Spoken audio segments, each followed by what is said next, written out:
South ఇండియాలోని అతి తక్కువ ధరలకి రత్నాలనందించే ఏకైక సంస్థ 6JVR. తెలుగు సినిమా పరిశ్రమలో సీనియర్ నటుడిగా కామెడీ కింగ్ గా పేరొందిన రాజేంద్ర ప్రసాద్ కమీడియన్ అలీపై అనుచిత వ్యాఖ్యలు చేసి వివాదంలో చిక్కుకున్నారు.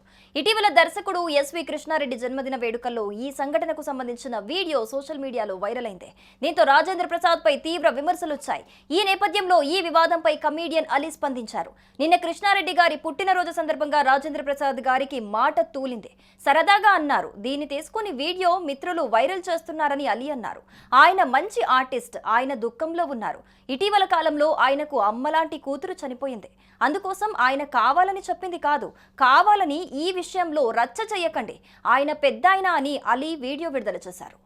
కాదురా, నేను ఎంత మిస్ అయ్యానో అంటే క్షమించాలి. ఇలా ఉంటుందని మీరందరూ వస్తున్నారని నిన్న గనక అచ్చనా నీ సంగతి బయటికి వెళ్ళక చూసుకుందాం. మనం ఎప్పుడూ ఉన్నదే కదా. వీళ్ళందరి నుంచి పక్క తీసుకెళ్ళి అచ్చనా నేను మళ్ళీ పైకి హలో అని వేరా అలిగా ఏడు ఎక్కడ ఇలా మనకు అలవాటే కదా. సత్యంగా నిన్న నేను ఎన్టీఆర్ అవార్డు తీసుకోవడానికి విజయవాడ వెళ్ళాల్సి వచ్చింది. చప్పట్లు కొట్టరా? బుద్ధుందా లేదా నాకు? ఎన్టీఆర్ అవార్డు అని చప్పట్లు కొట్టరా? ఏంటి బ్రెయిన్ పోయిందా అందరికి? చెప్పి కొట్టించుకోవడం ఏంటన్నయ్య? దానికి కొట్టకపోతే నీకు సిగ్గులేను. అందరికీ నమస్కారం అండి. నిన్న కృష్ణారెడ్డి గారు పుట్టినరోజు సందర్భంగా ఈవెంట్లో అనుకోకుండా ఆయనకి మాట తుల్లింది. అది సరదాగా అని.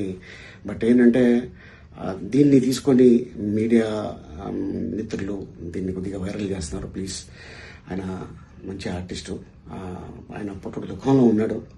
మనందరికీ తెలుసు. ఇటీవల మంచి కాలంలో తన కూతురు పోయింది, అమ్మలాంటి బిడ్డ. సో అందుకోసం ఆయన కావాలని చెప్పింది కాదు. దీన్ని మళ్ళీ ఎవరు కూడా దీన్ని రప్చర్ చేయకండి ప్లీజ్. ఆయన పెద్ద ఆయన. నమస్కారం. సుమన్ టీవీలో మీ పర్సనల్ అండ్ బిజినెస్ ప్రమోషన్స్ కోసం కింది నెంబర్కి కాంటాక్ట్ చేయండి.